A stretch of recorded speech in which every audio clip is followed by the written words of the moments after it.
All right, let's talk about every developer's worst nightmare. You boot your brand new system and you get nothing. Just a black screen. Today, we're diving deep, and I mean deep, into the SexOS microkernel to hunt down one of these really stubborn bugs. It's a great story, full of dead ends, hidden dangers, and finally, a critical breakthrough. So, our story starts right here with this classic, so frustrating symptom.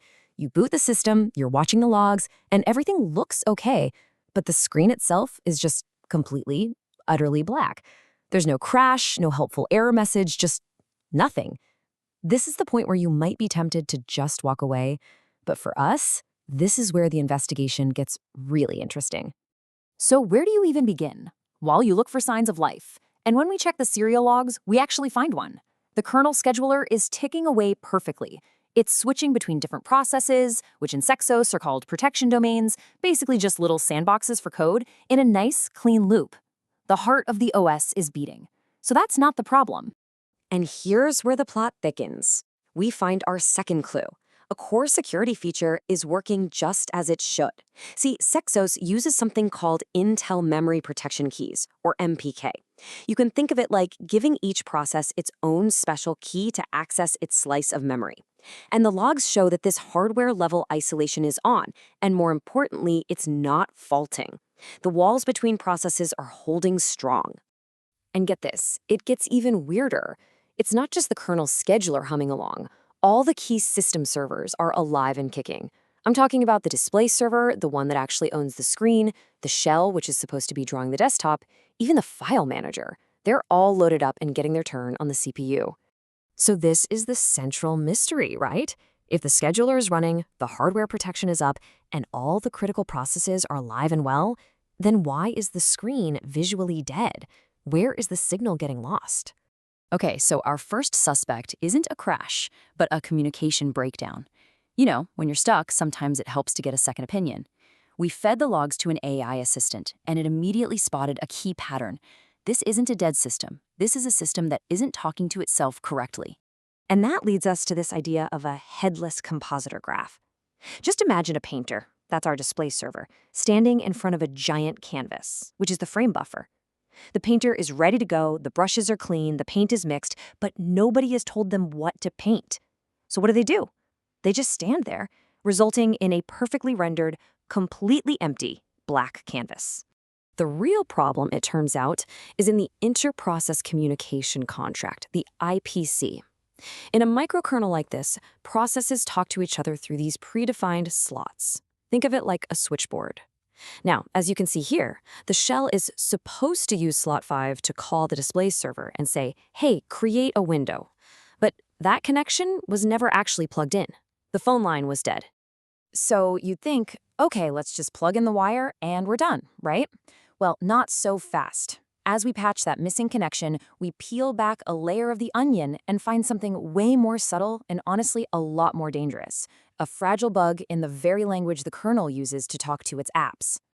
You see, the system was using a dangerous shortcut. When a process asked the kernel, hey, any messages for me?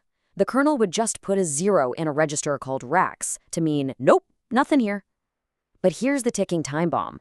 What if a real message also had a type ID of 0? The system would have no way to tell the difference. The proper, safe way to do it is to always return a special package, a struct, where a type ID of 0 is explicitly reserved to mean empty. No ambiguity. And a quote from our AI debugging partner really just summed it up perfectly.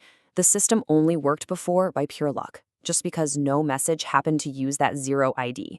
That's not good design. It's a recipe for these impossible to debug ghost black screens in the future. So we do the right thing.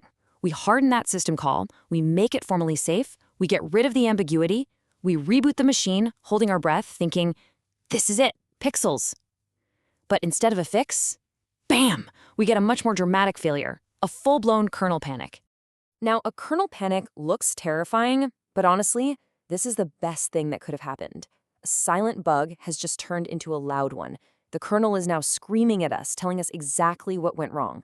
A process tried to use a null-pointer, a totally invalid memory address. We've finally reached the story's climax.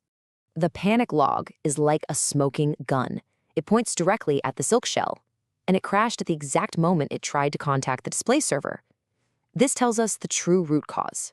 The shell thought it had a ticket to talk to the display server, but that ticket was blank. It was null. The capability, the permission, was never actually granted to it in the first place. And with the real culprit finally exposed, the fix becomes crystal clear.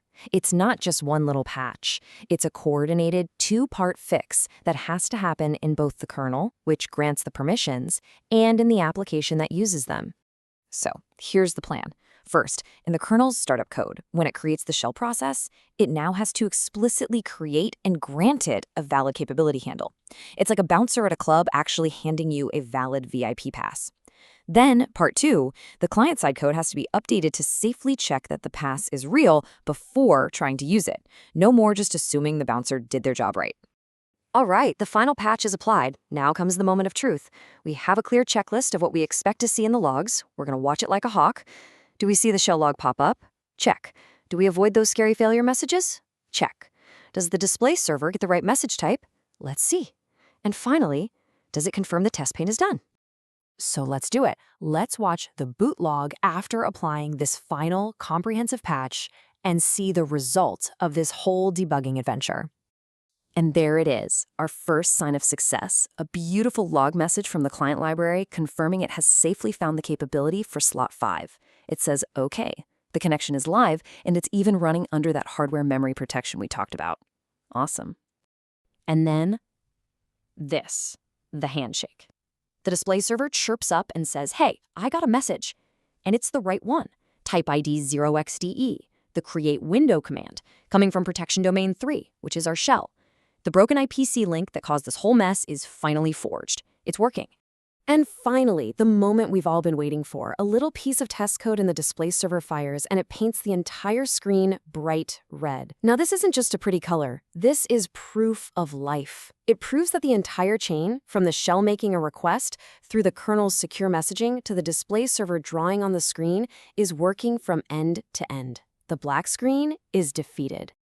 And you know, this breakthrough is so much bigger than just one bug fix.